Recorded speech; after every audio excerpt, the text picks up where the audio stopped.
but here we go. So the title of this first lecture, and can you see this slide? Just thumbs up. Okay, great. Is Overview and IT in Healthcare. And what we're going to do is just do a very fast but encompassing broad view of where digital health and IT is used in healthcare. We already went through the who are you. First thing I want to do is play a brief 1.5 minute clip by Melinda Gates and talking about where she believes that the next big opportunities as well as challenges are going to be in the world, not just in healthcare. But Bill and I often have this kind of fun debate, like we have a fun debate about, well, if you could live anywhere in the world, where would you live? We also have the fun debate of, if you were entering any field now, you had your choice of going into any field, what field would you go in? And he and I both would go into the cross between biology and computer science. Huh. What is going to happen in those fields? We're only beginning. Okay. Tell me a little bit about that. Well, because what you can do with computational models I can't do very much with them at all. Okay. To see spread of disease around the world, but people don't even realize that we're taking the data off their phones. So we're seeing, if you're in Africa, we're seeing if you're a worker, how often you're leaving Nairobi to go out and work on a field. And maybe or in a forest, actually, in the case of malaria, people go work in a forest somewhere. We couldn't figure out why the malaria kept coming back in the village after we'd eliminated it. Well, there's a forest kind of malaria. So now we can do modeling of the mosquitoes and how they move around, what distance they go. We can look at GPS data to see how people are moving around, and then you can apply very specific tools.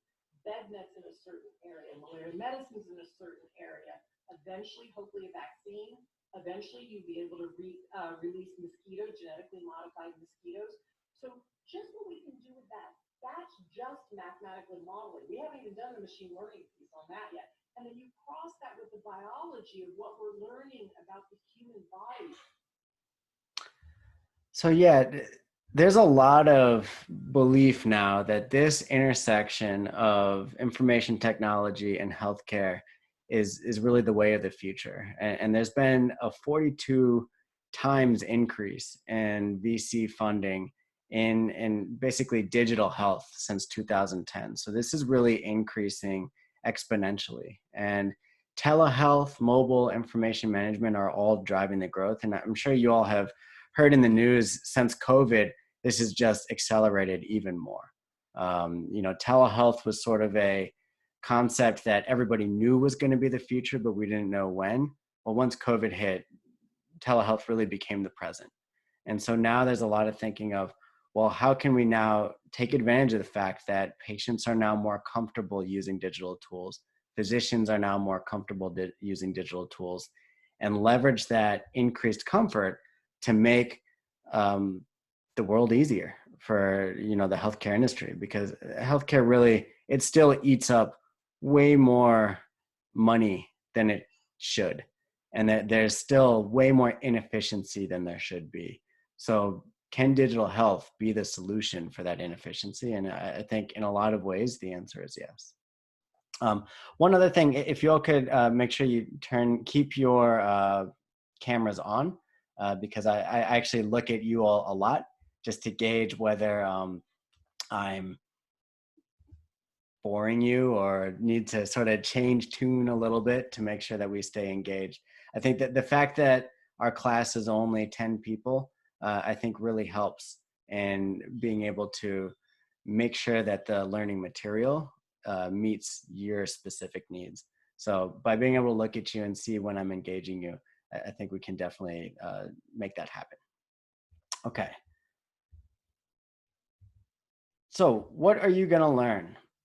One is how the healthcare industry is using information technology. So like I said, today, we're going to do a blitz through where it's being used with patients, providers, payers, pharma, all of that.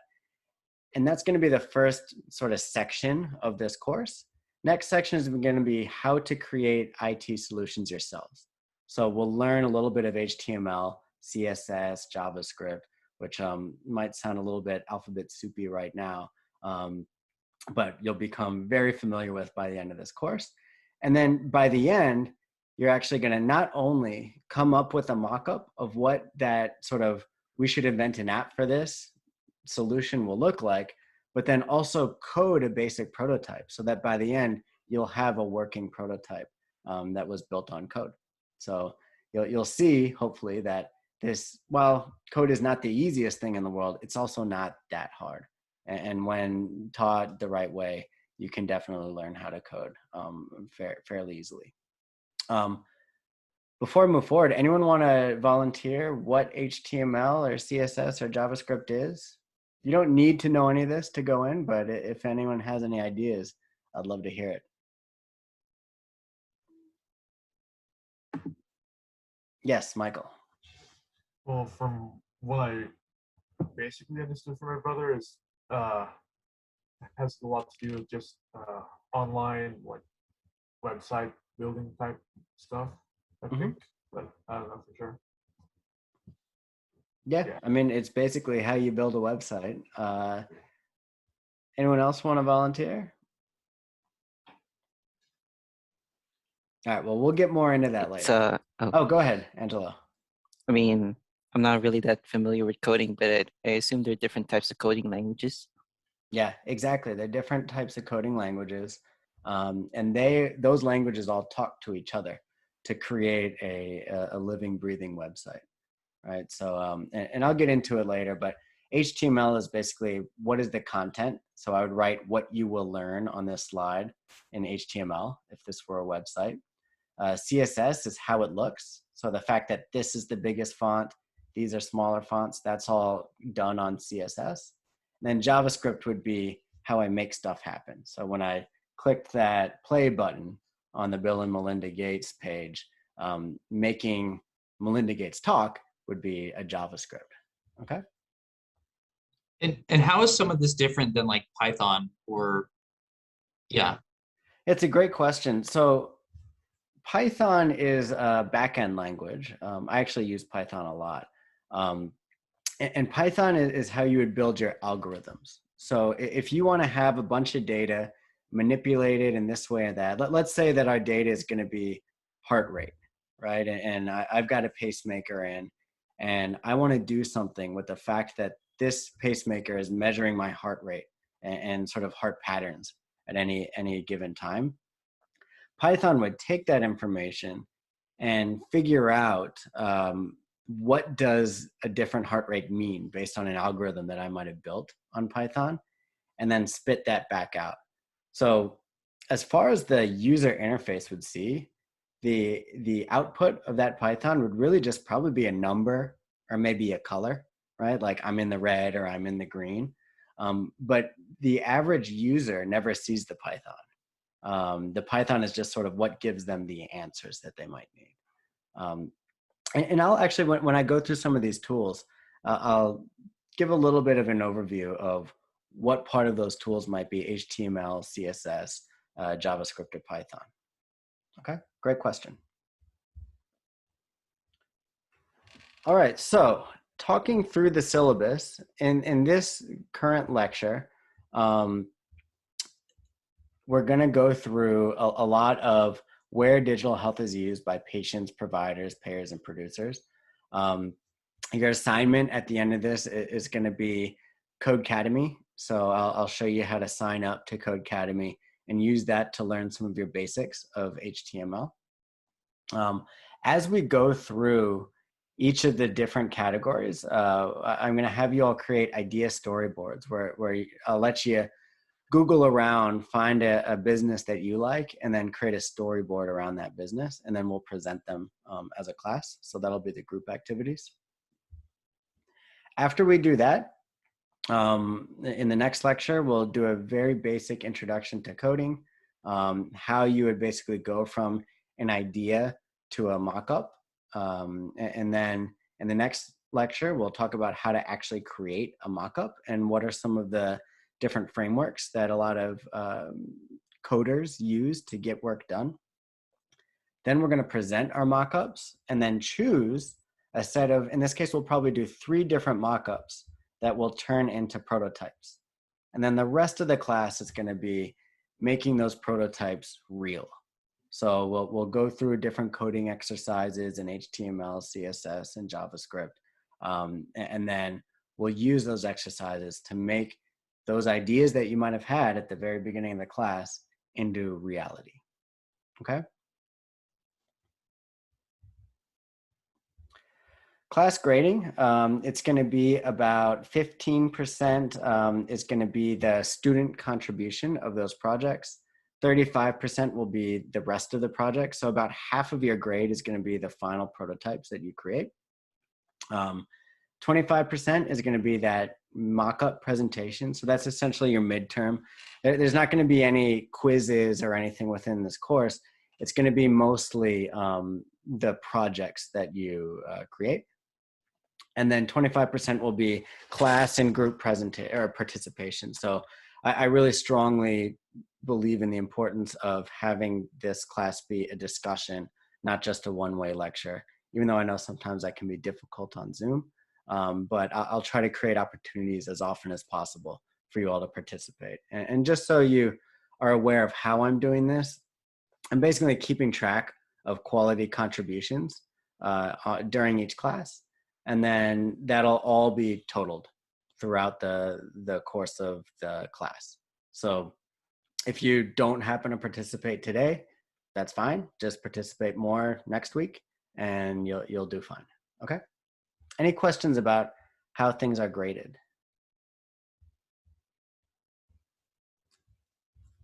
Okay, great. So we'll keep moving.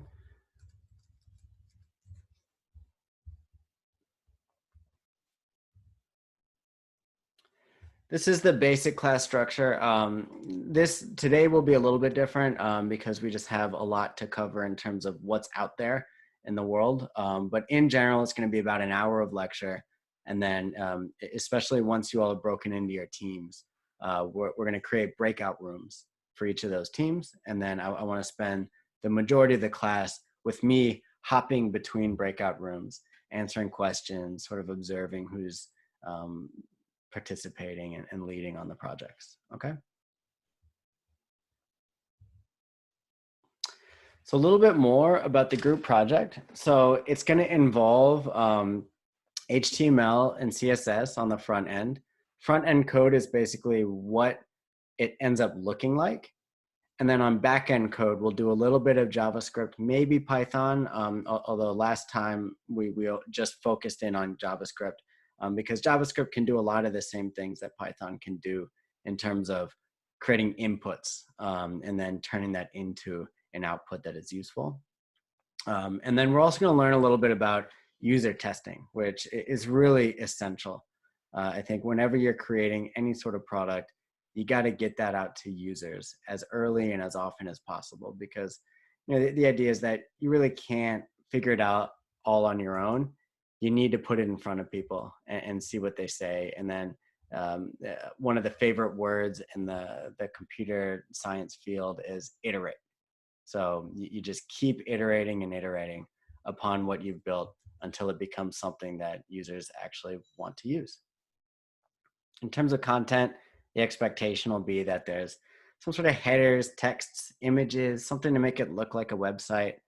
I want you to be able to learn how to build buttons that are able to perform some sort of function, whether that's going to a new page or maybe turning inputs into an output, like let's say listing a bunch of symptoms and then clicking the button to then present what most likely diagnoses are, as an example.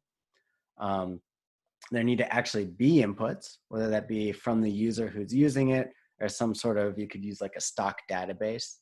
And then you have to be able to transform that into some kind of useful output.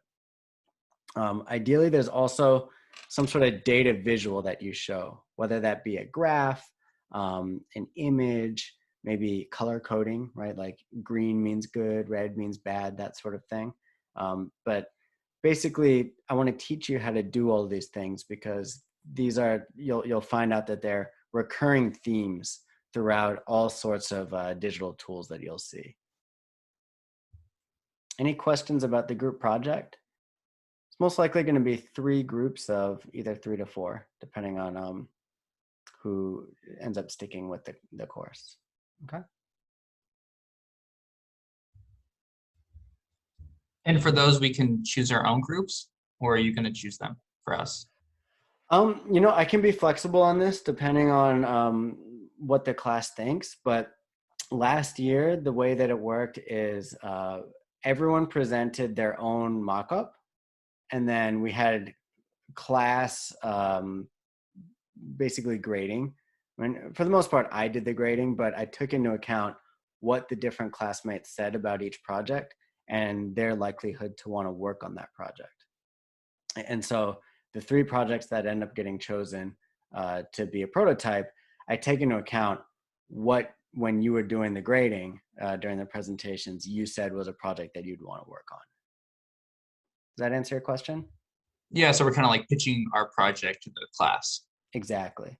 Okay. But if, let's say, based on your all's workflow, your classwork, you find that it's easier to stick with maybe the programs that you're in, right? Like PPC versus MBS versus MSMBE. We could do it that way too. So we can chat through what we think is the most effective way to formulate the groups. Okay. All right, so a brief history of health IT. I want to basically go over the last real explosion in health IT, which happened in the 60s, and then compare that to what's going on now. So the health IT explosion that happened 50 years ago was sort of a result of a confluence of 4 different things. One was costs.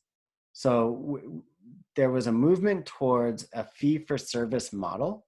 So that's actually the model that up until today we've really been entrenched in, which is you pay X amount of money per MRI scan, right? Y amount of money per stitches being used.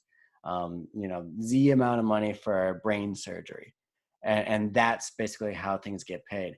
And there was an overall lack of oversight into how these fee-for-services were being charged. So you would have sometimes unscrupulous doctors or medical systems that were just charging for whatever would make them the most profitable, as opposed to really what would be best for the patient. And so this switch to a fee-for-service model, while it ended up being effective in the long run, there was an initial real crunch in not being able to see what was going on, not being able to measure who's charging what for why, and that led to ballooning costs. Another is in coverage. So the Civil Rights Act and the implementation of Medicare led to a lot more patients than were previously being covered. And because there were a lot more patients being covered, there was a need for some sort of solution beyond what already existed in healthcare to make sure that we could get that coverage to those patients in an economical manner. Third, and this is sort of on the talent side, the supply of talent anyway, is the space race ended up spurring a lot of funding and interest in the sciences. So we had a lot more students who were learning computer science and also learning just in general STEM, the sciences, who wanted to go in and make an impact upon graduation. So that led to this influx of talent that could create some of these health IT solutions. And then lastly, there was sort of the big enabler, which was computers. So without computers, there really is no health IT, but computers had just started to come into the mainstream of the business world. And so that enabled a lot of this explosion in health IT. So I'll keep it on this slide for a little bit, but I'll throw out the question to you all. Do you see any parallels with what's going on now compared to the explosion that happened back in the 60s? You could pick out any of those bubbles: coverage, costs, sort of the talent, or IT, sort of what's enabling new solutions in IT. Any ideas? I think one of them is the continued growth of computing power. So this is something that most likely will not stop growing. And if we keep growing it, we can compute more things, do more calculations, give more output to the user or the healthcare workers. Yeah, that's great. Can you think of when you think of, and this could either be you, Tristan, or someone else, when you think of the growing computing power, there any, and you could even say buzzwords, any buzzwords that float around what's going on in computer science that you think might be applicable to healthcare? Smartphones. Yeah, smartphones, that's a good one. Now I've got a computer in my pocket, right? During this explosion, those computers took up an entire room. But now I've got a computer in my pocket, or if I'm a physician, I've got it with me at all times. So that's a great one. Mobile. How can mobile impact healthcare, right? We've got now patients can walk around with continuous monitoring within their phones, right? You can track steps, you can track heart rate, all sorts of things. But, Apple Watch too. Um, there's so much potential now with what we can do with that. Anything else with technology, sort of buzzwords you've heard that might be able to be applied to health IT? I think, To kind of oh, go, oh, sorry. you go, Scott. All right, thanks. To kind of go off that point you made earlier, and then also the point on the space race, I know that a lot of new companies are developing like telehealth applications right now, especially for COVID. Mm-hmm. And I know that even after the pandemic's over, I know that telehealth isn't going anywhere and it's here to stay. So I could definitely see a parallel between that and now. Yeah, absolutely. And Justin, were you going to say something? Yeah, I think another trend, as Scott was able to kind of point out, would also be like the increase of just big data and interpreting Yeah. big data sets. That's also going to be increasingly challenging to continue interpreting and finding the correct kind of data manipulation for it and navigating that. Yeah, absolutely. Big data is a big one. To learn what's going on within populations, right? Or trying to figure out who, who is coming into hospitals and really draining resources and why. And is there a way to prevent them from having to go to the hospital in the first place? And big data can help us uncover a lot of that. Machine learning, another example, even blockchain. There's applications and using blockchain to make electronic health records more secure and also more owned by the patients themselves. Right now, there's this weird situation where patients don't own their own data. So are there other solutions we can use to resolve that? How about on the other categories? Can you think of any differences in coverage that are sort of new over the last 10 years? I have 2 points. So for coverage, I think the initiation of the PPACA changed a lot of Absolutely. the way that a lot of people were covered for medical Mm-hmm. treatment. I mean, now there's always changes within that. But then also for fee for service, now a lot of more hospitals are trying to be more patient centric. So they're trying to only provide the service that is applicable for the patient. And that essentially reduces the cost for them. Exactly. So now there's this movement. I mean, one, Obamacare, like that's such a big change in the way that we cover people. And so figuring out how can we help the healthcare industry change around those changes is big. And then also a big part of that is sort of this outcomes-based fees instead of fees for service. And, that's outcomes-based payments are really a mecca for how healthcare should be done as opposed to fee-for-service. Fee-for-service doesn't really make a lot of sense in today's world, but there's always costs and benefits. And one of the big costs of outcomes-based pricing is that you have to measure the outcomes. That's hard, right? And so digital tools are really going to be needed to enable any sort of proper outcomes-based pricing.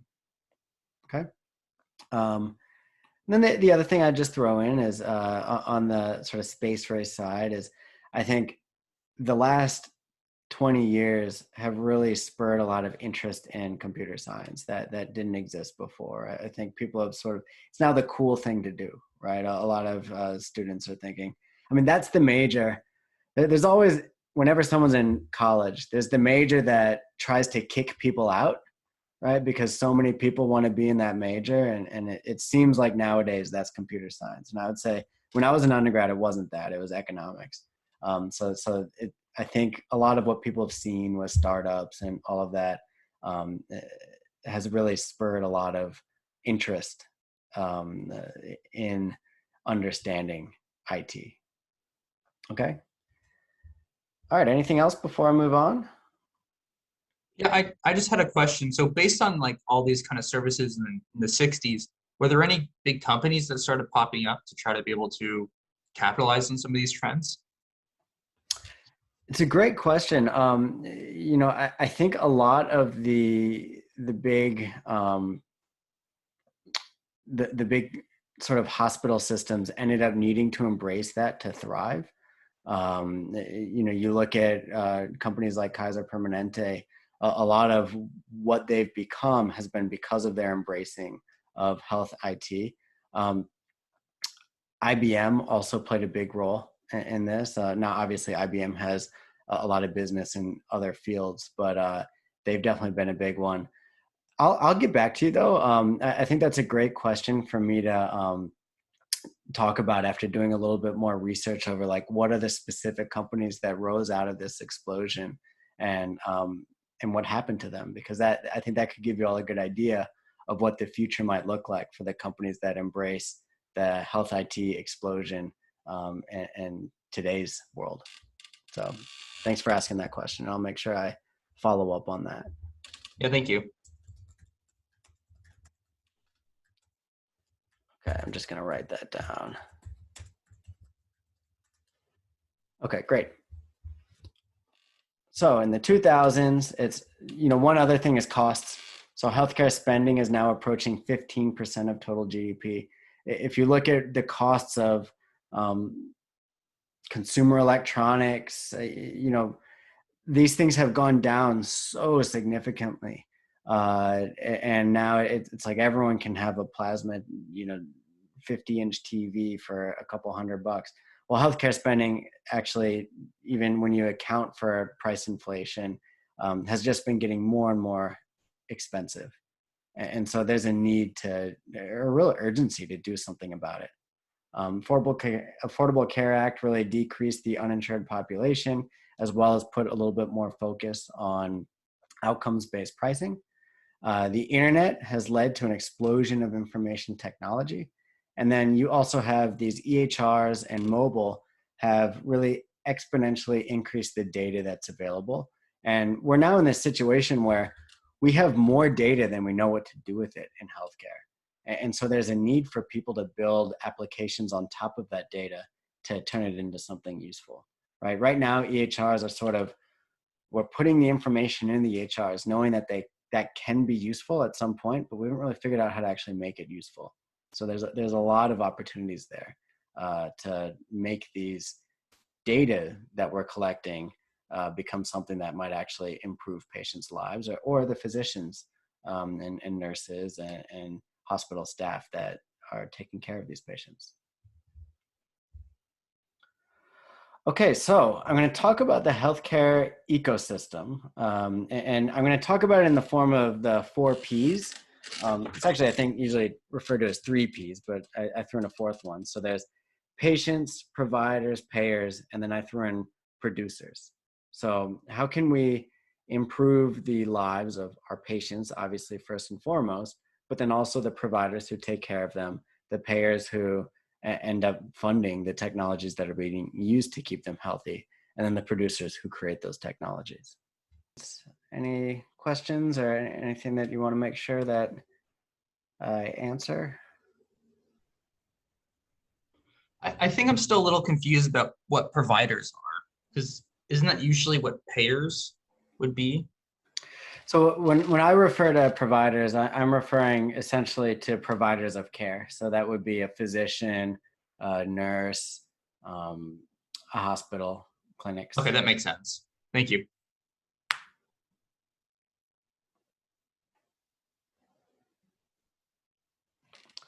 Okay, so patients first and foremost, as always. So with patients, there's a couple things that I really want to cover. And one is social support. So when we think about social support, we're really thinking about not only how can they get support for whatever their particular disease is financially, but also socially. And those are really important. Are there four? Sorry, are there four tan rectangles or just two? There's Okay, four. what are the top two? My screen share thing is blocking me. Messaging and elderly care. Okay, so messaging and elderly care. So when I talk about messaging, this is actually a big one. This is how patients can not only message each other, but also message their physicians, maybe a health coach, or their hospital, right? I don't know if you all have used whatever your particular health network is, but they tend to have portals now where you can communicate with them. So all of that is currently being provided for patients, but there's no real big winner solution. There's just a bunch of different solutions, and there's a lot of figuring out what's going to be the best way to provide that social support for patients. A good example of this is patients like me.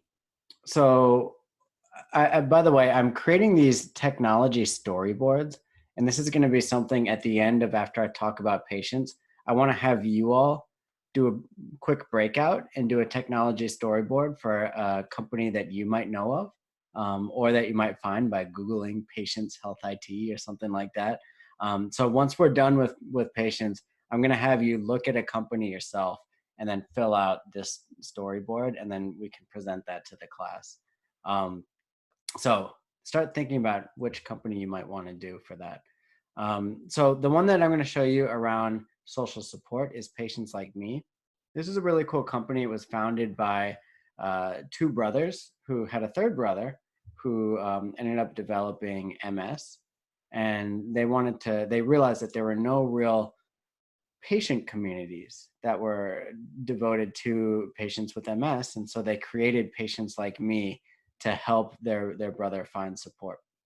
And so the problem that it's solving is that patients too often have to go through their journey fighting their disease on their own. So who will use this? Patients, of course. The data inputs will be their personal profile, maybe some symptom updates that they might have. And then the outputs are a community, as well as a way to track their health based on the symptom updates that they give.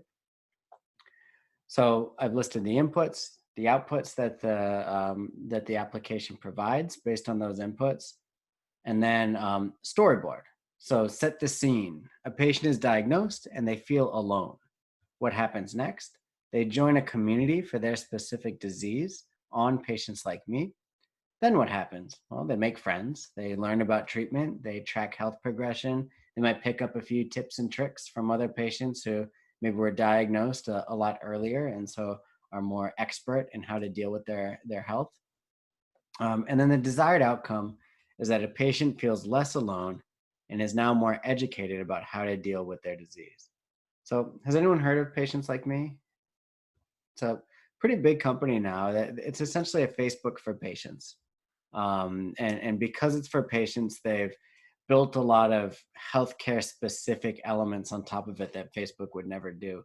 And they've even had some patients run their own community driven clinical trials. Let's say that I remember for, I forget the disease, but they were trying to explore using lithium for the treatment of this disease. And now lithium, it's not very expensive at all.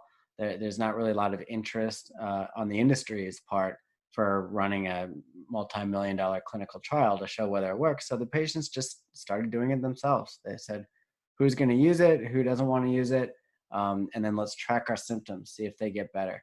And there are other controls that Patients Like Me helped them put in place, but they're able to run their own clinical trial. And they actually found that it didn't really work.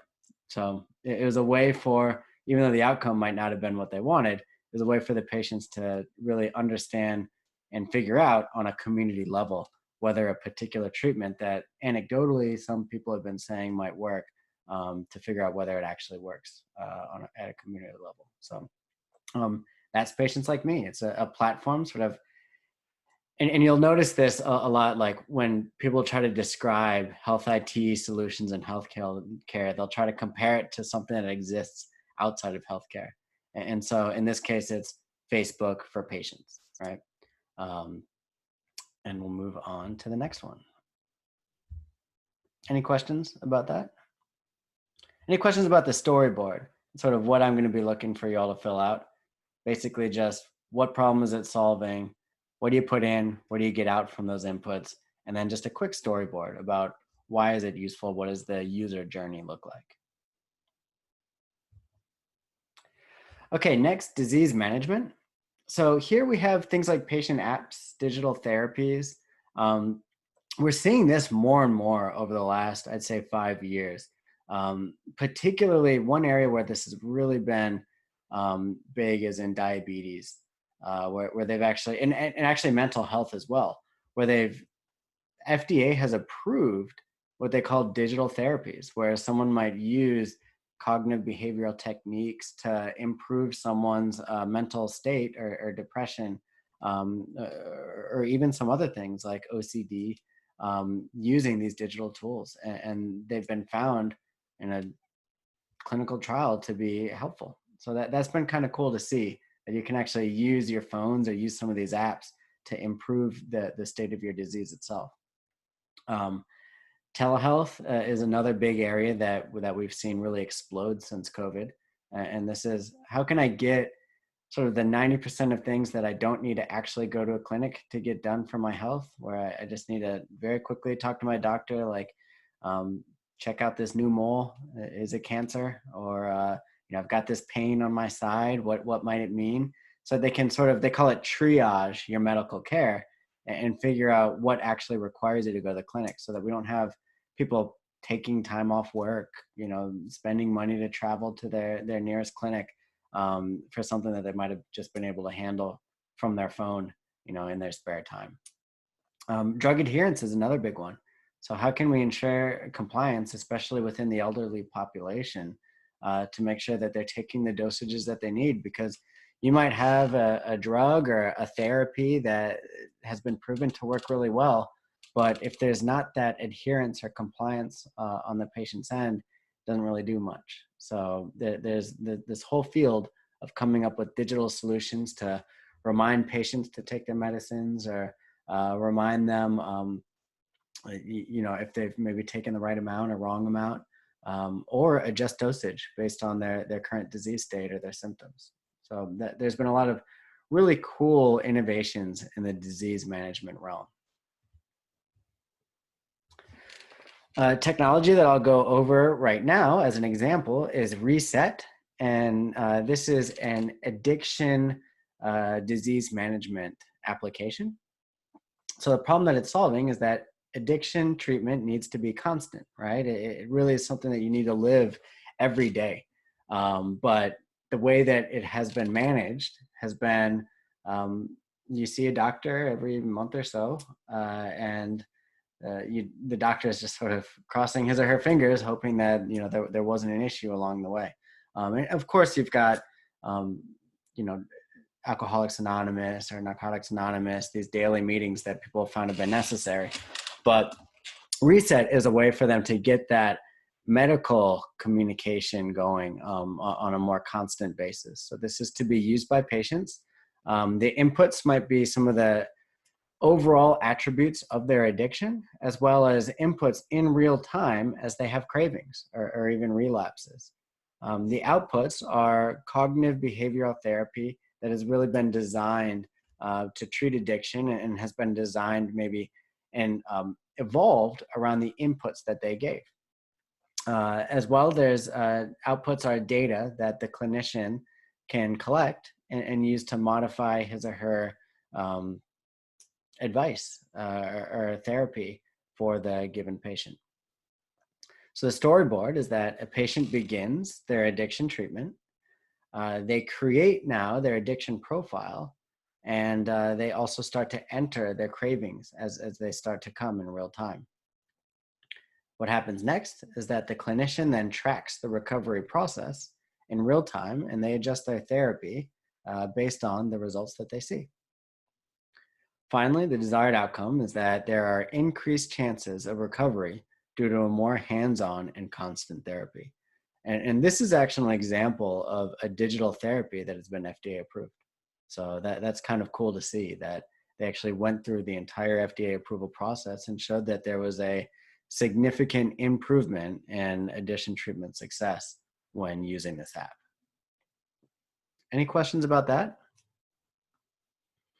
I'll just throw in another tidbit about FDA approval is that there's been a lot of change now in the way that the FDA sees digital therapies and digital tools. And they've created a lot of new categories of, it used to be that all digital tools were treated as medical devices, but then they started to realize that maybe some of them could just be thrown on top of medical devices and might not need their own actual approvals. So there's a lot of different routes that you could go based on the type of technology that you're trying to create.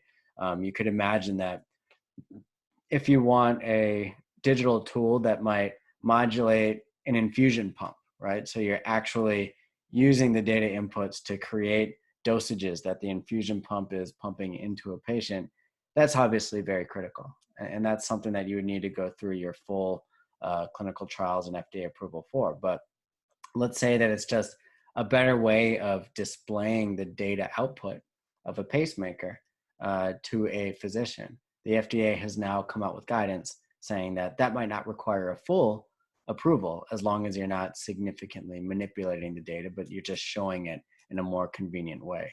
So the lack of guidance, say 5 years ago, was really preventing a lot of innovation because no one wanted to have to go through a clinical trial just to create an app, right? But now that they've come out with that guidance, you're starting to see a lot more attention being paid to how can I make the outputs of some of these medical devices or just medical tools in general more user-friendly and to look more like the smartphones that we have in our pockets so that people will actually use them, okay?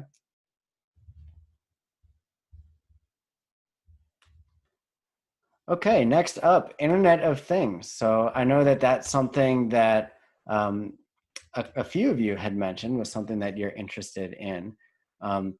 Now with Internet of Things, we're really talking about not only wearables like your Fitbits or your glucose monitors, but also diagnostics. So can we build health technology solutions on top of, let's say, a COVID test to come up with a better analysis of either what this individual who's being tested's actual state is or their risk to others, whether they need to quarantine, but also to assist with some of the fallout of a diagnostic test, like let's say in the case of COVID, contact tracing.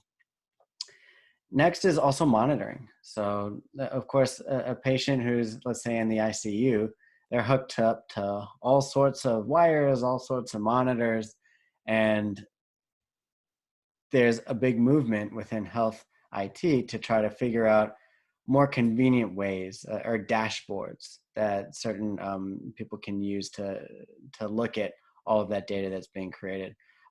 As well, going back to the patient side, you can think of how the different interfaces that some of these wearables have can be useful in different ways.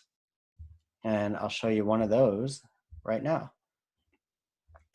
So this example is Health to Sync. So managing diabetes is not easy, and that's the problem that this one is solving. You have to constantly be looking at what are your glucose, blood glucose levels, and what does that mean? Is it because I just ate something bad, or is it because of just something completely different? And how do I need to therefore respond? And so this is just a daily, minute by minute struggle within people who are trying to manage their diabetes. Now, the inputs of this particular technology are you get your glucose levels, as well as any activities or meals that you undergo. So you can see here, they listed when they had their lunch and their glucose levels after that, breakfast, maybe after going for a run. And then also you can upload partners who might help you with coaching or different communications that you might need, such as your physician. The outputs are behavioral advice from the app itself, as well as from some of your partners or clinicians. So what's my storyboard? Well, a patient has diabetes and they need to manage it better. So what happens next is they connect their glucose monitor and their Fitbit to track their data. After that, now their partners and clinicians can use that data to encourage the patient. So you get this sort of peer-to-peer coaching and encouragement system going on. It could be other of their friends that are living with diabetes. And so they can say, hey, great job. I see your blood glucose levels were really low today. And then desired outcome is increased behaviors that mitigate diabetes. So this is a nice, easy to view and use app that you can use to take all the inputs, whether they be your blood glucose inputs, your steps from your Fitbit, things that you did throughout the day, and then turn that into a dynamic care plan that you can then use to try to keep your blood glucose levels within the range that you really want it to be. Okay. Professor, would something like WebMD be an example of one of these technologies? Because I mean, I think about like you just put your inputs, which are your symptoms. You have an output, which is like a diagnosis. The storyboard kind of starts making sense too. It just doesn't have that login interface that you're describing. Absolutely. And actually, WebMD, funny you ask, is the next example that I'm going to give. So information, right? Here's our information portals, health games. So when you think of health games, this is sort of ways in which you can, in a gamified way, get health information to different patients. Also tools to help you find physicians that might be near you or might provide the services that you need, and ways to find insurance. So insurance is, and we'll cover this a little bit later as well, but insurance is a real tough one. To this day, it always boggles my mind how difficult it is to find out how much something is going to cost or what my insurance provider is going to cover. And so there's a lot of information applications that are being created to make that process a lot easier. So WebMD is the example that I'll use. And the problem that it's solving is that sometimes reliable health information is really hard to find. So who's going to use this? Patients. The data inputs are going to be, I'm going to input my symptoms as well as demographic information that might be helpful for any sort of diagnosis. And then the outputs are not only potential diseases that I might have, and of course that sort of runs people into trouble as well, where everyone thinks that they have cancer, because it's sort of like the last thing that WebMD always tends to say is, oh, by the way, this might also be cancer. But then also your next steps. And this is really critical from that perspective. It's not saying that any of these are actual diagnoses, but this is a printout that you might be able to bring to your physician, or this might help you choose a specialist for you to end up chatting with or consulting with to figure out what might actually be going wrong. So the storyboard is that a patient feels their symptoms, but they don't know why these symptoms are there. What happens next is that a patient enters the symptoms and any other info that might be needed into the symptom checker. After that, most likely diagnoses are provided in the order of the likelihood that those will be the actual diagnosis. And then finally, the end result is that the patient is given treatment options and questions to ask their physician. So now, instead of going to their physician and saying, hey, doc, I've got this pain in my side, I don't know what's going on, they can say something like, I got this pain on my side, and because of what I learned in my research and maybe my family history, demographics, and all that, do you think it might be this disease or that disease or the other? So it helps you come in as a more informed patient. Justin, did that sort of cover anything that you wanted to chat about with WebMD? No, I think that kind of makes sense. So it doesn't necessarily have to have like a patient login kind of service specifically to be one of these patient-centric technologies. No, not at all. And that's the beauty of it, is that especially when it's patient-facing now, as we move more towards provider and hospital tools, it's a little bit more difficult to have something without a login, right? Because you just get into a world in which the data is so much more sensitive.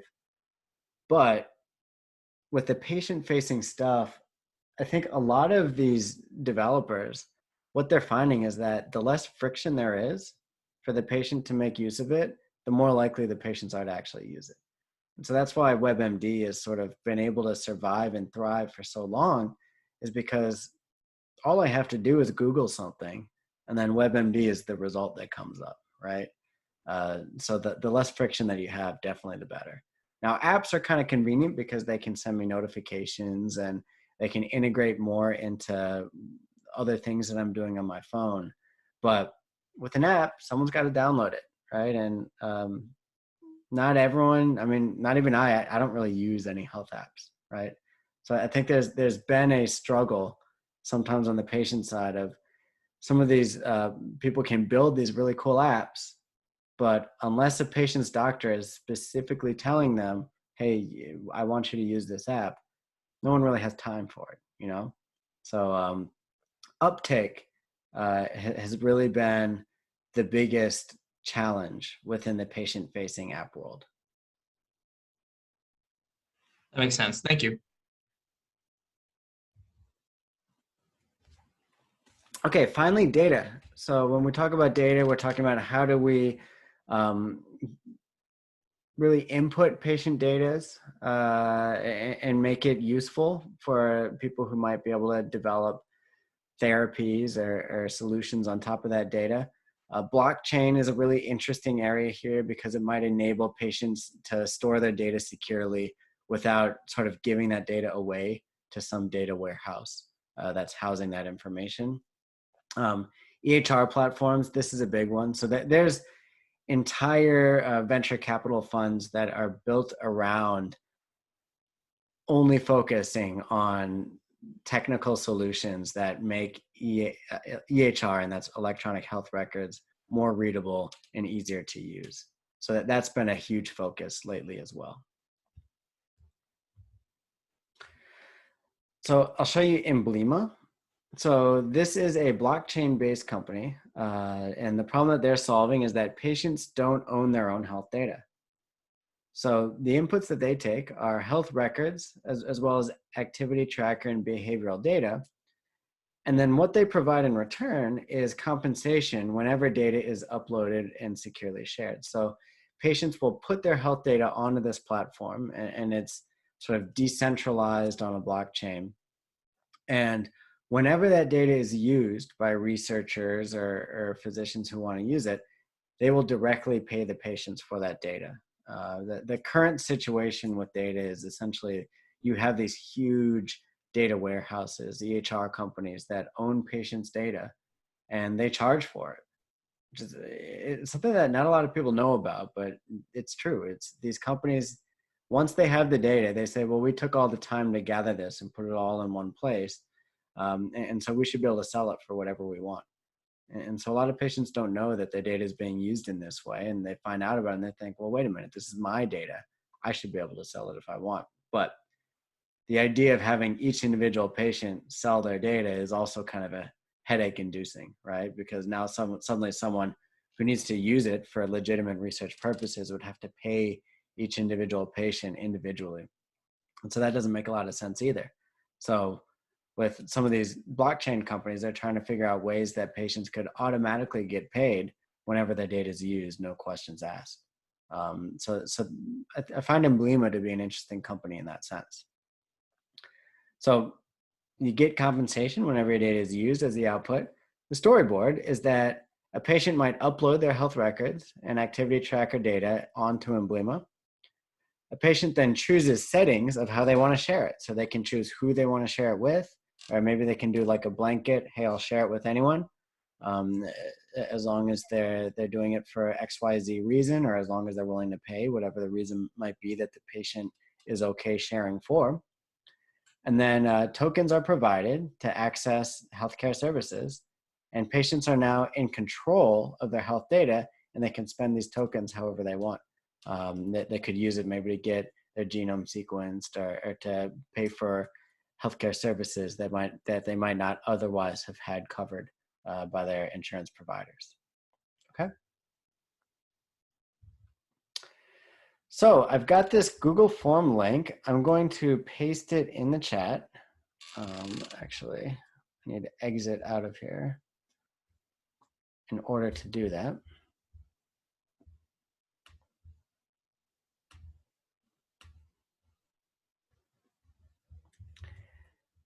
And when you click this link, it's going to take you to a Google form where you can enter information that's very similar to those technology storyboards that I showed you earlier. And I want you to just find a company that you like or that you're interested in, or you could just Google patient apps, patient health apps, something like that. Find the first one that strikes your interest, and then fill out the Google form and click submit, and then we'll go over a couple of them. Sound good? So again, it's sort of the, what problem is it solving? They're all going to be patient apps. What are the inputs? What are the outputs? And then draw that patient storyboard of what happens, then what happens next, and what's the end result. Give you let's say 10 minutes, or let's say at 4:05, we'll come back and chat about some of these submissions. Do you want one for each of like social support, disease management? No, or just one for patients. And Okay. I'm keeping this up there so that you can see all the different categories that you might want to Google. Okay. Can we do websites, or does it have to be strictly like phone apps? Anything, yeah. Websites, perfectly legitimate. Okay. I can present the one I did. Okay, great. So yours is 23andMe, right? Yes. All right, I'll pull up their site so that we can show them, but why don't you talk everyone through your storyboard? Okay, I'm not able to see the responses that I put in, but I'll remember. But the problem is solving the patients just having more accessibility to their genetic information so that they can better control diseases that could be managed if caught early on. And then who could use it? It's potentially patients, providers, and then they say they don't sell your data, but potentially it could be used by producers. So there's some maybe conflict of interest there. The data input would be, I forget what I put for that one. I think I put the data input is just the individual wanting to know more about the genetic components. And then the output would just be their genetic test that tells them everything that is created through their gene or genomic data. Mm-hmm. And then the storyboard I created is like a patient wants to know if they have the BRCA1 gene, which is the breast cancer gene, so that she can better understand like if she should catch it on early on or if she wants to take preventative measures. So then what happens next, the patient then completes a 23andMe genetic test and submits it. And then what happens after that, 23andMe provides her with the genomic report. And then if she tests positive for the BRCA1 gene, then she can speak to her physician about taking preventative measures, either like getting I think it's mammectomy. Yeah, mastectomy. Mm-hmm. And then the desired outcome is just patients having better understanding of their personal individualized genome. Yeah, that's great. So you can see in sort of a very fun and friendly way, they've taken some of the information that they might have gotten from my genome, whether that be ancestry or things like hair and height, or disease predispositions, and they've presented it out to me. So now I have a better understanding of the link between my genetics and my health outcomes. So thanks so much for presenting that. Anyone else want to go? We'll do one more and then we'll move on to the next. I can go. Great. So mine, I did it on healthfana.com. Okay. Healthfana.com. Yeah. So if I remember correct, was the first thing. What the problem is it's solving is that they can instantly deliver test results for COVID-19 patients, or keep track of vaccination records or statuses for patients in a way that they don't have to go to like a clinic Who will use it? Patients will. Data inputs, they have to input their patient information and the test location and test date as well. And then the data outputs, it's just telling you the status of your or the results of your COVID-19 test. Or like also, I also asked like contact tracing as well. So for my storyboard, I set the scene as a patient is worried or anxious about whether they were potentially exposed to COVID-19. So what happens next is that they go to a COVID-19 testing site and register on healthfonda.com. Then what happens is that um, they receive their status within like 30 minutes or immediately. And the desired outcome is that they know they're at least aware of like what their status is, their COVID-19 status is, and potentially reduce the spread of COVID-19. Yeah, that's great. I mean, I think I've gotten a few tests, and they've all sort of been delivered in different ways. And it looks like this is a sort of simple way to deliver that information to me. And they like to say that they're more like Instagram, less like Windows 95. And I don't know how Instagram like this is, but it is nice how they're saying like, we are at least working on the user experience to try to make things a little bit simpler. So it's cool to see, because something like this was all created in under a year. So you could imagine with the right background training, you could create something like this for COVID, right? Or hopefully there's not another pandemic like this in our lifetimes, but if there was, and you had this sort of fundamental backing, then the question of how can I help becomes a lot simpler. So you can help by building something like this. And this, by the way, now is, I think they just raised $100 million. So that they're like really expanding what they've got into different areas. Okay. Let's do one more, maybe from someone who hasn't talked as much. Anyone, this is a good chance to get your participation for the day.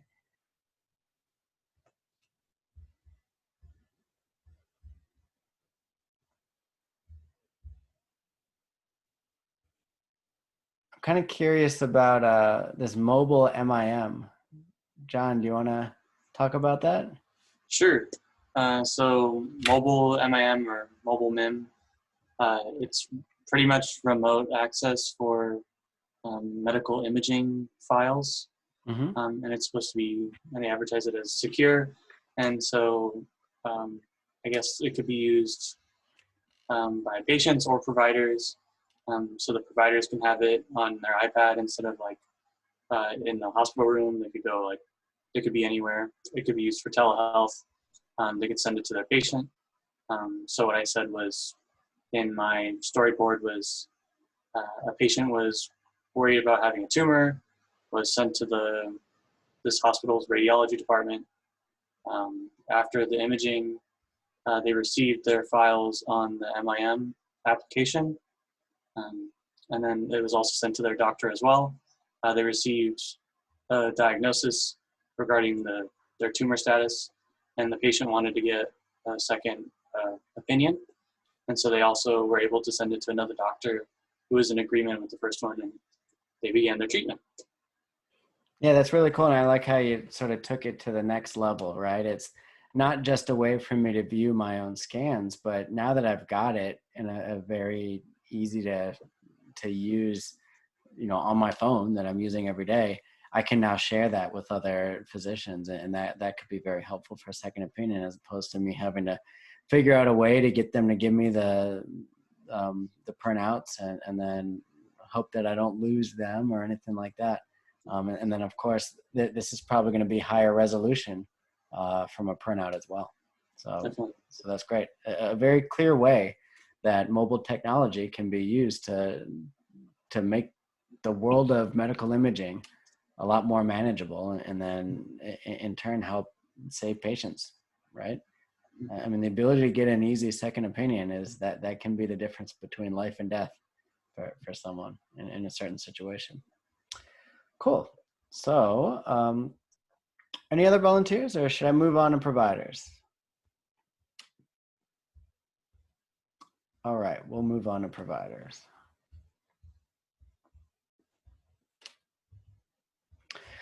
So for providers, first category I want to talk about is practice management. So I would say that this is honestly one of the more mature areas of health IT because it's really not all that different from managing any business. So this is how can we help providers manage the logistics of running a practice, revenue management, patient outreach, as well as patient self-service. So how can I empower, if I'm a provider, how can I empower the patients in my network to answer their own questions as opposed to, calling me at midnight with basic questions that I've answered the same way a million times, right? Also, it could be used for managing patient inflow. So how can I automatically schedule appointments or make sure that I'm freeing up enough capacity or planning my capacity for times during which I might see a higher demand of patients. So that's sort of what's going on in the area of practice management. The storyboard that I'll show you is Kairos. So Kairos is really solving the problems of patient appointments being inefficient. So this is a tool for providers, and the inputs are information about my individual practice, as well as when I have available appointments. The outputs are going to be a list of interested patients, as well as scheduling tools to make sure that they are scheduled to do an appointment when I have availabilities. So it's really a way to make sure that the waiting rooms within my practice are going to be less crowded, but also that there's always someone in the waiting rooms, right? I think a lot of practices struggle with the fact that their waiting rooms are either overcrowded or there's no one there. So how can they help level load their intake of patients?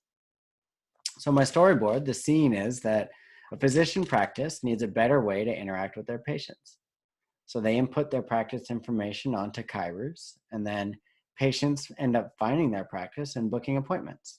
And you can see here on the bottom, this is where slots are available for patients to choose. The outcome is that you get more patient throughput due to better scheduling. And a lot of physicians, a practice in a way is a small business, so that they're running their own business. But a lot of physicians didn't really get into becoming a physician because they wanted to be business people. So this is a way to make the business aspect of running a practice more efficient and easier to manage. Okay, any questions about that?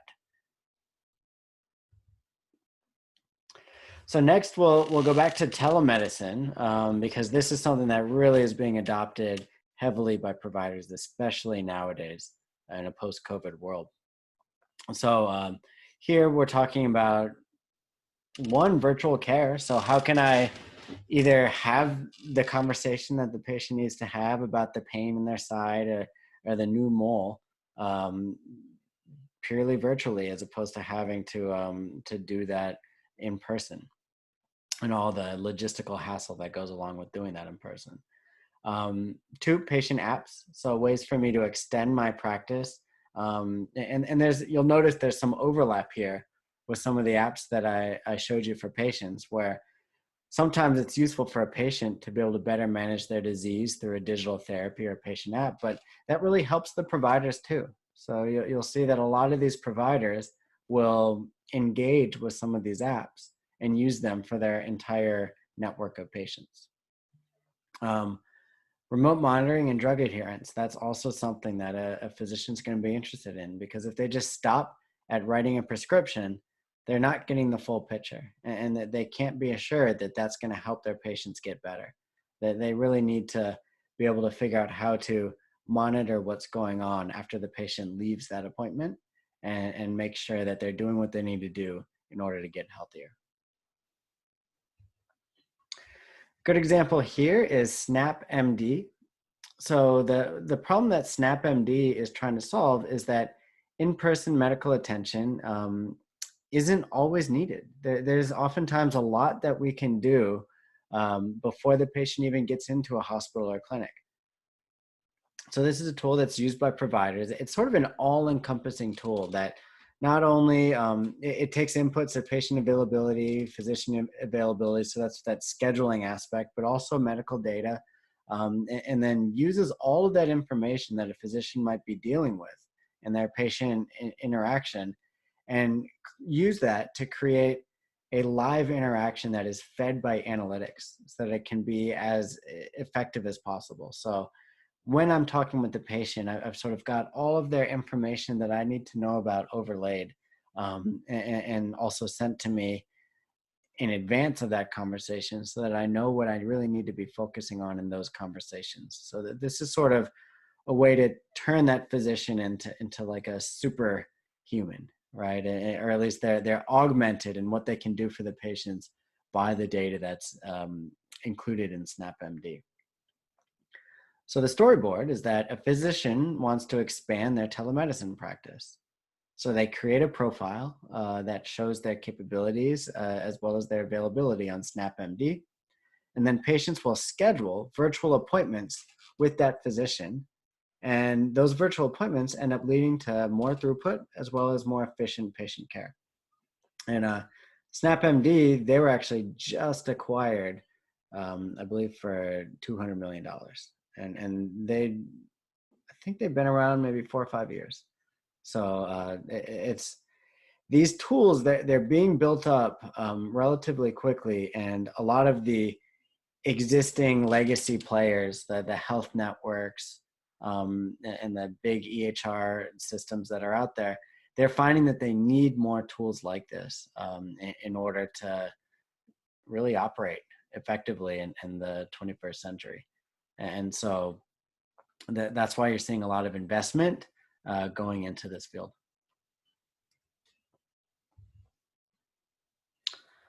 Okay, next is specialty care. So here I'm talking about artificial intelligence, right? So using artificial intelligence in order to evaluate a patient, as well as using personalization. So when I say personalization, I'm really talking about taking inputs from a given patient and using that to create a personalized care plan, so that not every patient ends up getting the same care plan, but instead people get the right plan for their specific circumstances, their specific disease. And then digital therapies also fall into here.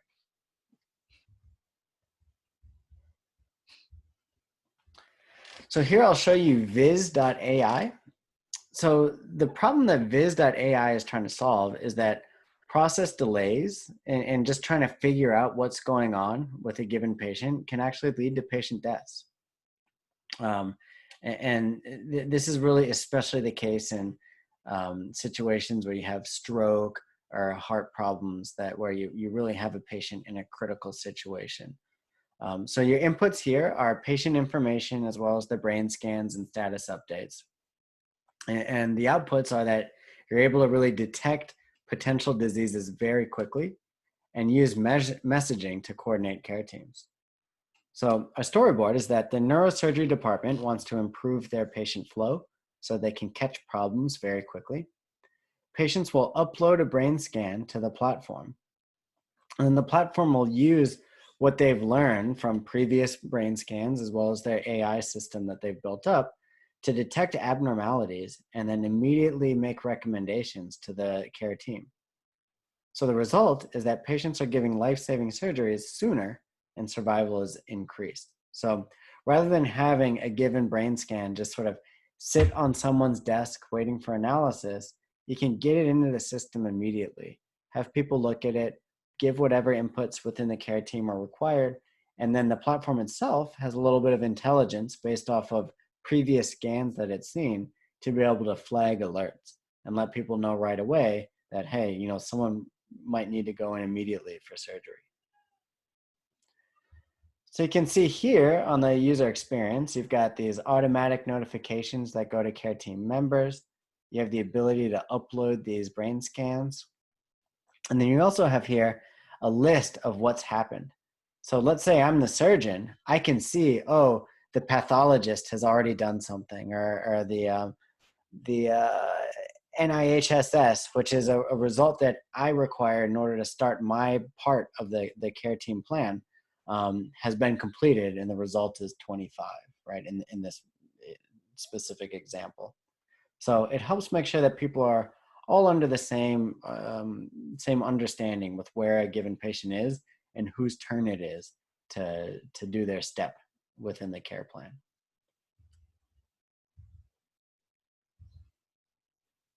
Oh, sorry. Next is decision support. So this is a big one. There's a lot of IT tools being used in decision support. So this is taking a given patient's information and figuring out where they fall on the risk spectrum. So that helps me triage my care for a given patient or a group of patients, know who needs to be prioritized. They can also use predictive analytics. So given what we know about a particular patient, what is the most likely outcome, and therefore where should they be directed within a care team? Can also be used for diagnostics. We're starting to see more and more digital tools being used as a diagnostic. In fact, with COVID, there was a study that showed that proper screening technique can be predictive of can be 80% predictive of test results. So, I'm sure you all heard the stories about PCR tests taking multiple days, sometimes even a week to get back. Well, we can get 80% of the confidence that we need based on asking the right questions of the patients. And so using algorithms that can figure out what are the most predictive questions can help us really, in some ways, create digital diagnostics. And then finally, AI and big data. So how can we use advances in artificial intelligence to just look at all of the data that's going through a particular health system and then figure out which data might be predictive of both good and bad outcomes. So the technology that I'll show you here is OncoLens. So the problem that OncoLens is solving is that cancer care coordination is currently very poor. Right? A given cancer patient needs, I think they usually need a care team of at least half a dozen, sometimes closer to a dozen physicians that are, managing pathology, surgery, internal medicine. All of these different aspects of their care need to be coordinated, and it's not really being done right now. Everyone's still very siloed, even for a single individual patient. So the inputs are the patient info and the care team info, as well as the information about the tumor. The outputs that come out of OncoLens are organized updates to the team, the whole care team, as well as ways to suggest different trials that they might want to get involved with. So the storyboard is that a care team forms for a given cancer patient, and tasks are then immediately created for that care team, and data is then uploaded from the individual members so that everybody sort of knows what they need to take care of next. And when they upload the results of their work, everybody else knows about that. So after that, OncoLens then provides clinical decision support and coordination. So they'll say, hey, based on the results that the pathologist uploaded, we recommend that you do this kind of surgery. You might want to look into that. So different recommendations based on what we know about a given case. The desired outcome is that duplicate work is avoided and treatment progresses faster. So now that we're better coordinated, no one's sort of doing something that someone else was already working on. And as soon as it's a given care team member's turn to get to work, they know about it because they've been notified by OncoLens. Finally, information. So when we talk about information for providers, we're really talking about real world evidence. So how are given treatments, therapies working in the real world? If you're a physician, you have to keep track of everything that's going on in the medical field, and you just don't have time for that. So what sort of tools can we build for these physicians so that they can really get the latest and greatest of which therapy might be the best for a particular subset of patients? E-learning tools, so ways to keep up with continuing medical education, Social networks. There's been a lot of social networks of physicians crop up where they can give each other advice based on things that they're seeing on the ground.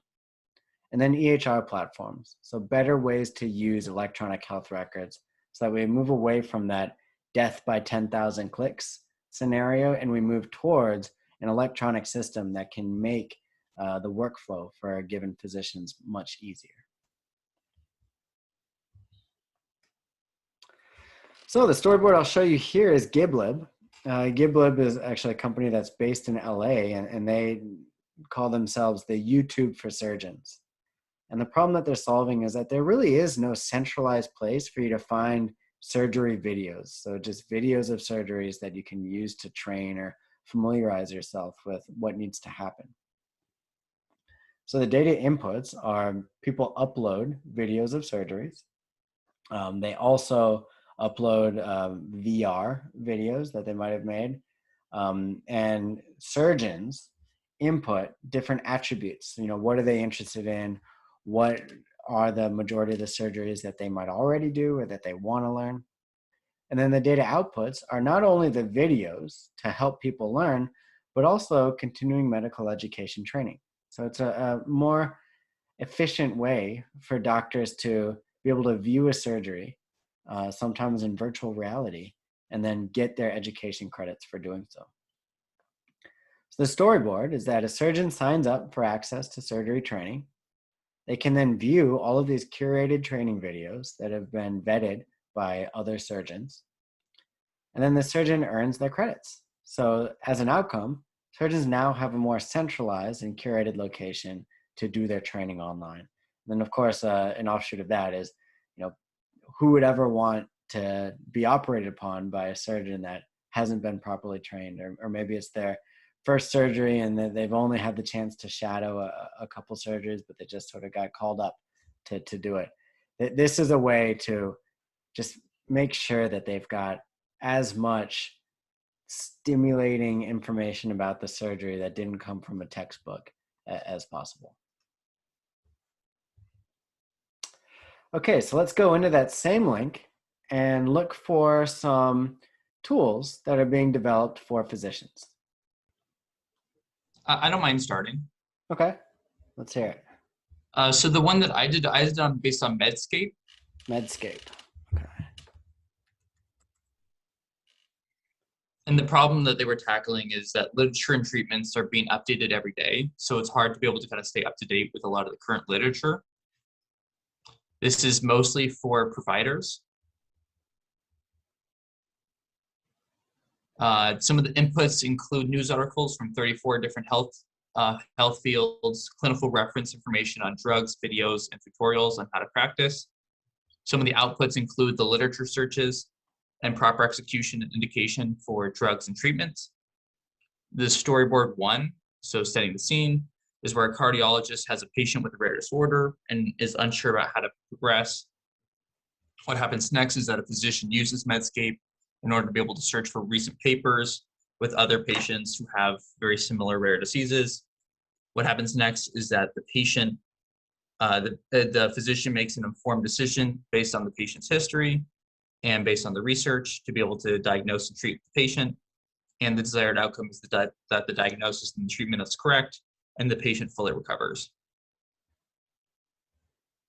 Great, so that sort of looks like a portal, like an all-encompassing portal that's designed specifically for physicians. So this would go in that information category. Yeah, that was my understanding too. And it looks like they've built a bunch of tools as well to help, you know, calculate are certain drugs going to interact with each other. Can I identify a pill just based on what it looks like, that sort of thing. So that it's pretty cool. It's sort of an all-encompassing resource for physicians or providers. Okay, great. Anyone else who? How about Joanne? Do you want to tell us a little bit about yours? I also did it on Medscape, so Justin has covered all the bases. Okay, sounds good. How about Michael?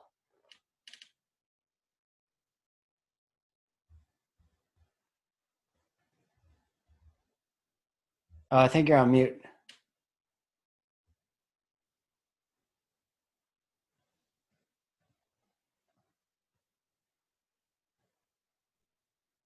Can you hear me now?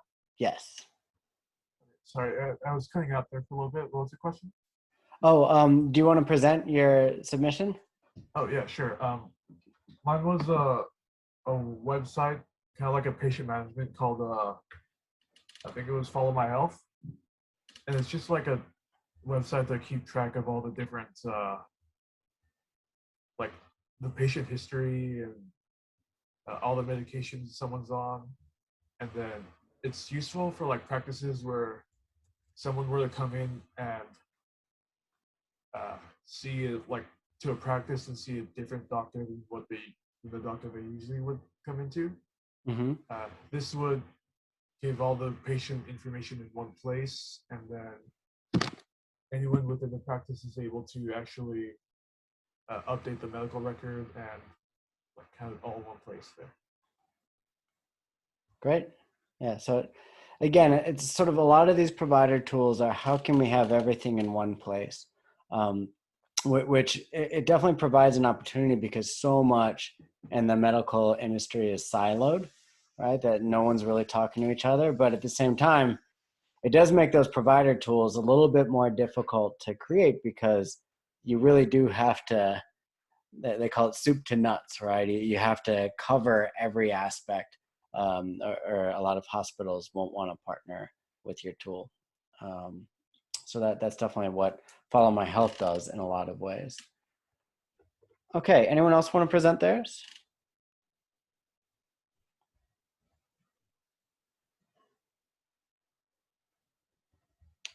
All right, well then we'll move forward to payers. Yes, payers. Or producers next. Okay. So when I talk about producers, I'm really talking about medical device manufacturers, pharmaceutical companies, the people who are creating the therapeutics that are needed by patients. And now in operations, there's tools that can help with clinical trial organization, manufacturing operations, using real world evidence to figure out are the therapies that they're producing actually working when they're out there in the real world, as well as digital health apps. So here's really, maybe my therapy is actually an app instead of being a pill or a medical device. The example that I'll use here is metadata. So with metadata, the problem that it's solving is that clinical trial coordination is poor. And actually, as I'm seeing, okay, never mind. Okay, so the problem is that clinical trial coordination is poor. It's really hard to do. Typically what will happen is the producers they call themselves sponsors, and they'll sponsor clinical trials that are done by a bunch of different sites. And these sites, they never really talk to each other. And that becomes a big problem with the ballooning costs of clinical trials. So the data inputs are what sites, clinical trial sites you're working with. So that might be City of Hope or some research-oriented hospital. Clinical trial data, and then the individual patient data that's being produced in the clinical trials. The outputs are the app can actually be used to enroll patients, as well as do an analysis of performance to help you understand, if you're the producer, the sponsor of these trials, are there sites that I should be devoting more resources to, or are there sites that I should just simply be getting rid of because they're not contributing to the trial? So the storyboard is that a biopharma company starts a clinical trial. What happens next is that the platform will analyze the data that's coming out of the clinical trial and recommend paths forward. What happens after that is that decisions around protocol amendments and site recruitment can be made to avoid delays. And you can really cut out low-performing sites quickly, as well as identify new ones that might do a better job of finding the patients that you need much quicker. So the desired outcome is more successful as well as faster clinical trials.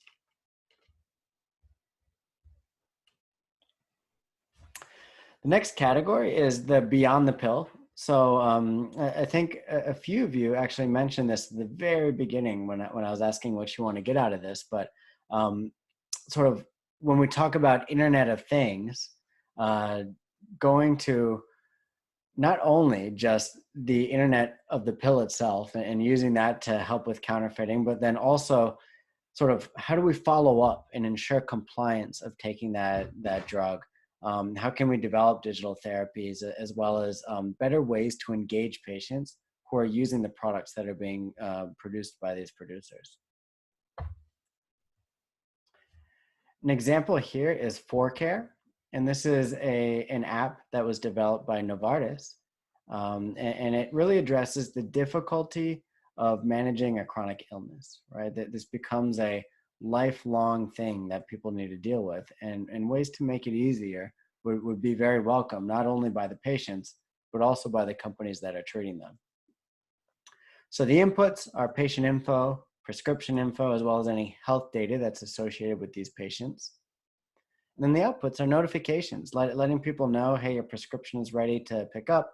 You have an appointment. Make sure to take your particular prescription, as well as resources that might be useful for the patient. So you can see here, you've got any questions that you might have for your physician, organizations that might be helpful for your chronic disease, as well as legal information.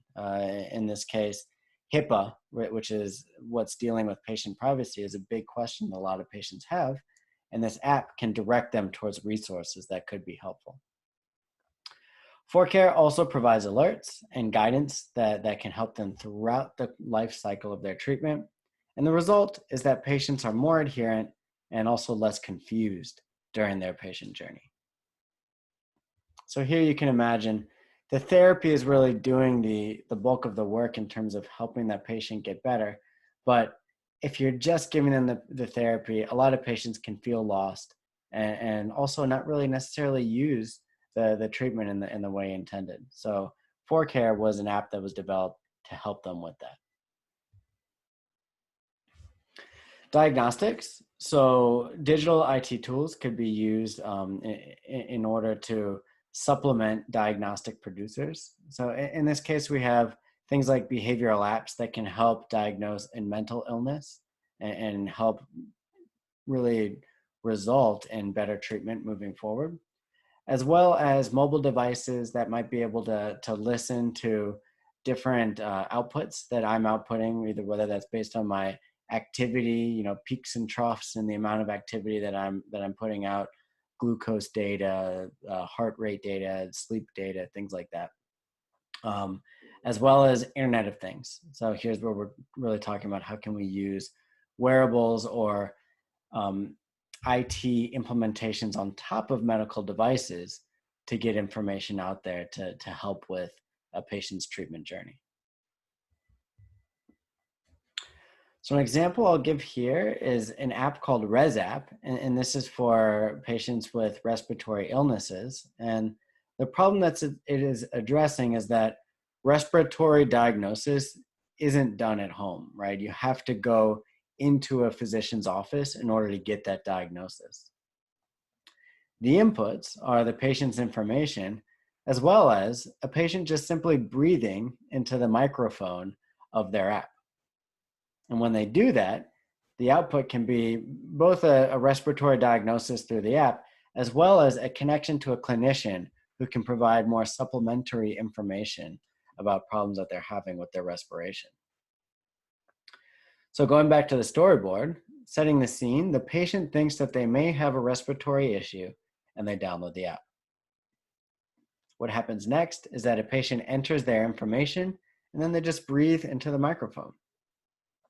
With that information, the app can make a diagnosis on the spot. And this, I believe, has been FDA reviewed. And then they can communicate that information to the physician. Desired outcome is that you now have a more efficient way to make a respiratory diagnosis. You no longer have to have the patient go to urgent care or go to the hospital in order to make that assessment, but you can do it from the app and then take your next step moving forward after making that initial diagnosis. Okay, finally, if you back up a bit, there's all the way back to the R&D stage. So there's a lot of really interesting information on in silico research. Has anyone heard of that term, in silico research? So when you think of silico, you think of Silicon Valley, right? So you think of the silicon chips used to make computers.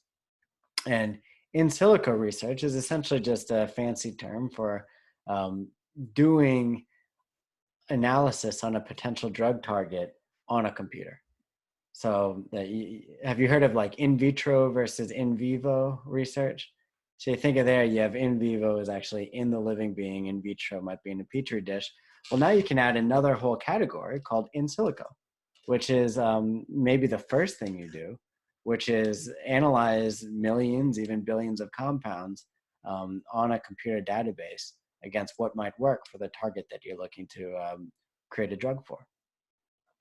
There's also the idea of an R&D cloud. So just like in a hospital, within a pharmaceutical company, a lot of R&D departments are siloed from each other. So they don't really talk to each other. And so a lot of knowledge might be missed between what's going on the third floor versus the second floor of an R&D facility.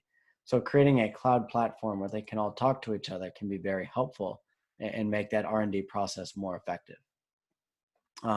AI, so there's a lot of hype right now about using artificial intelligence to discover drugs. And there's a lot of interesting things going on there. There's definitely been some promising drug targets that have been discovered. Now, we don't know whether that's going to result in more drugs until a few years down the road, but it's definitely exciting that people are working on that. And then finally, bioinformatics. So this is how can we take all of the information, all that data that we're gathering, whether that be genomic data, protein data, and now what's sort of trendy is the microbiome.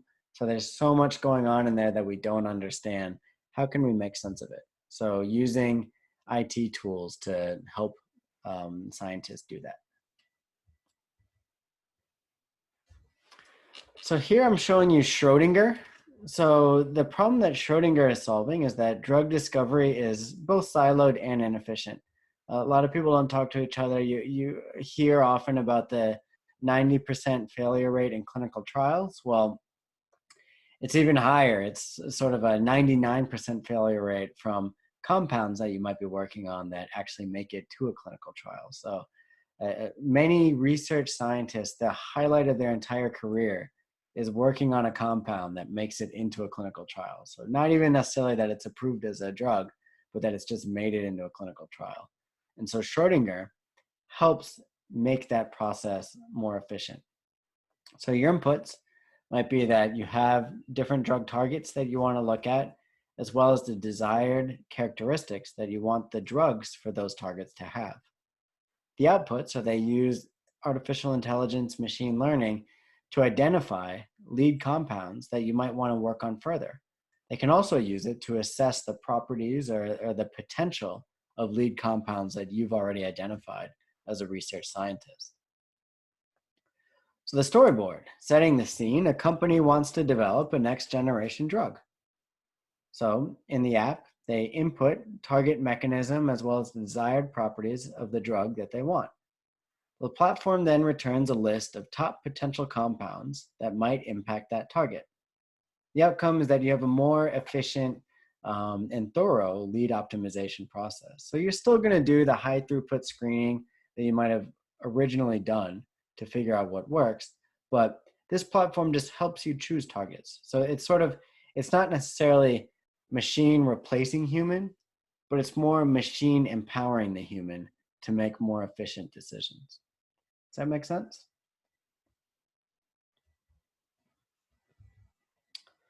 Okay, so let's dive into those forms again. And then this will be the last one that we cover for today. We still have payers left, but we'll do that next week.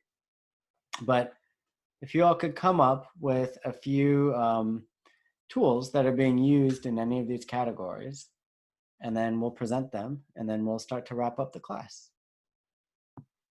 Yes. It's Vivo Ehr.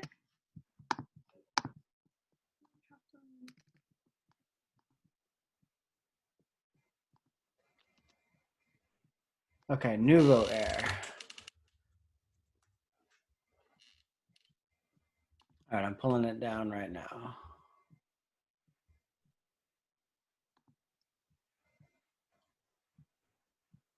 So what have you got?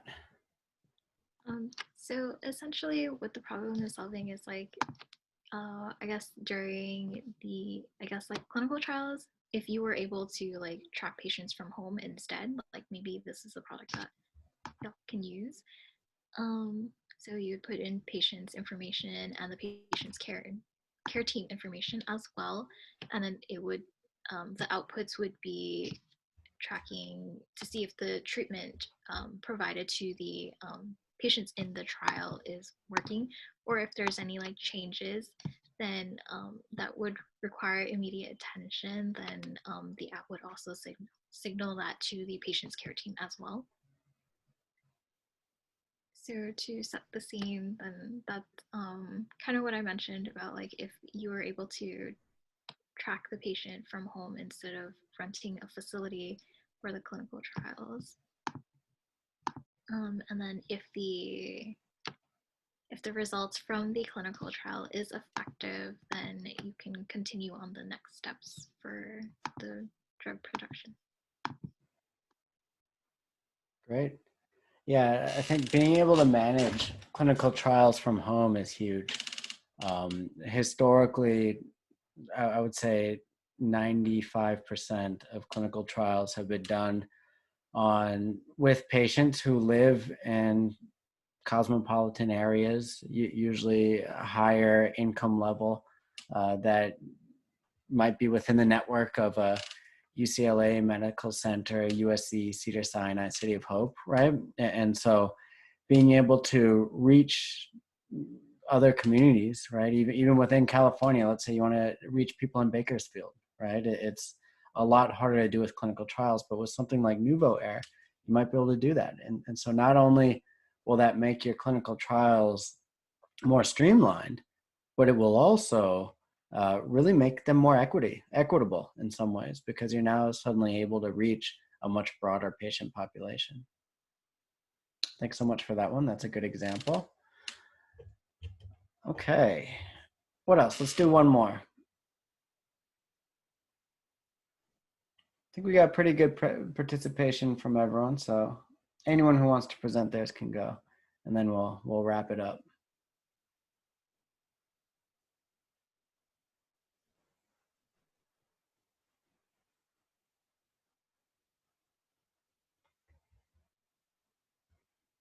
John, what have you got? I saw yours. Yours looked interesting. Talkspace? Sorry, I was eating some chips. No worries. Yes, Talkspace.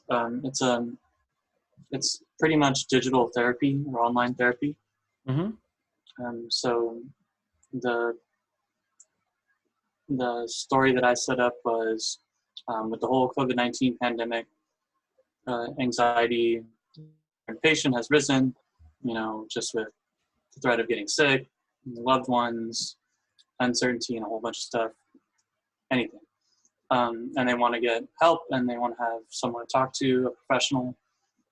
And they fill out an assessment online on Talkspace, and this Talkspace matches them up with several recommendations for a therapist, and they pick a therapist they like, and they can try it out. So they find a therapist that they like, and they begin talking it out. They can message or they can video chat with a therapist and get the mental health help that they need. Very cool. Yeah, I mean, there's, I think more than ever, a need to address mental health. And I think a lot of producers are trying to figure out what's the best way to do it, right? I think sort of the earlier generation was just medicate away. But I think we're seeing that that's not really the way to do it.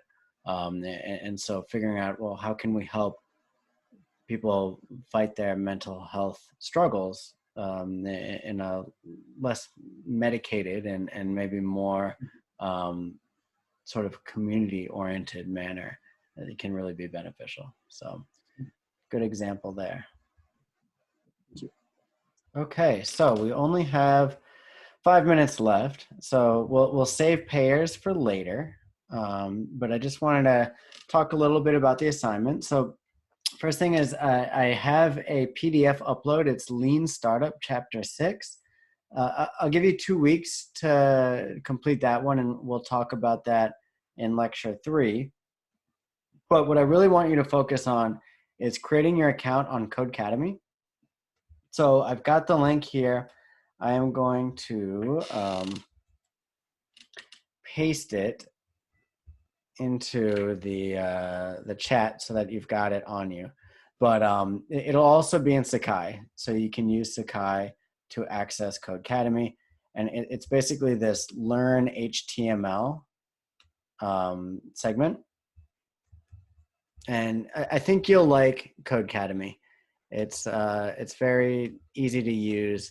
It's a great way to learn the basics of code. And of course, if you have any troubles with the Codecademy interface or creating an account, just let me know, and I'll make sure you're able to get that. So to prove that you've done the assignment, I don't need you to really submit any attachments or anything. Just paste a link to your profile in line on your Sakai submission. And then that way I'll sort of know who's done it by who's submitted on Sakai. And then when I review each of the submissions, all I have to do then is click the link, verify, because the link will be to your profile. And I'll just verify that you have the correct badges. So in this case, what you'd want to have is the badges for lessons 1 through 2 on HTML. Okay, and I have that spelled out on the Sakai assignment.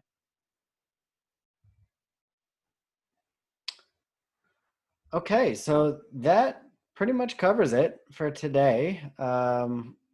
Any questions?